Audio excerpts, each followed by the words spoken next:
Ration card रु कटिला 2.25 कोटी हिताधिकारी नाम आपण ना नहीं तो मागणा मासिक राशन योजनार हिताधिकारी मानक सरकार एक बड़ झटका देइछंती। गत 4 रु 5 मास मध्य 2.25 कोटी अयोग्य हिताधिकारी नाम राशन कार्ड तालिका बाद दिया जायछि। खाद्य मंत्रालयर जड़े वरिष्ठ अधिकारी अनुसार उद्देश्य हेउछि योजनार लाभ केवल प्रकृत योग्य लोकों पाखरे पहुंचीबा निश्चित करिबा। एही योजना अधीन प्रति मासरे गरीब परिवार को 5 किलो मागणा शस्य गहम चाउल जोगाई दिया जाए। पीटीआई अनुसार अनेक लोक जातीय खाद्य सुरक्षा आईन NFSA अधीन अंतर्भुक्त होइथिबा जना पड़िथिला, किंतु सेमाने 4 चकिया जान रखिबा आय सीमारु अधिक आय थिबा व्यक्ति किंबा कंपानीर निर्देशक हेबा भली योग्यता मानदंड पूरण करि नथिले। खाद्य सचिव संजय चोपड़ा कहिसंति जे संपूर्ण जांच पर एही नाम गुड़िक बाद दिया जायछि। अनेक हिताधिकारी मृत्यु मध्य होइथिला, तथापि सेमानक नाम तालिकार रहिछि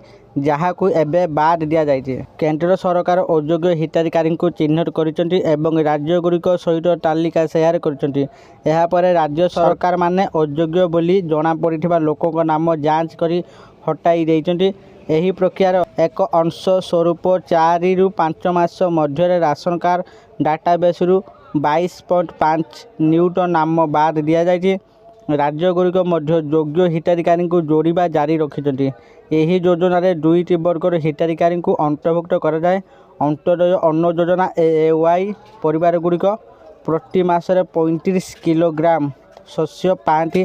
प्राथमिक परिवार PHH प्रत्येक सदस्य प्रति मासरे 5 किलोग्राम शस्य पाते। वीडियो भल लगे वीडियो को लाइक शेयर कमेंट करूँ और चैनल को सब्सक्राइब कर दिंतु।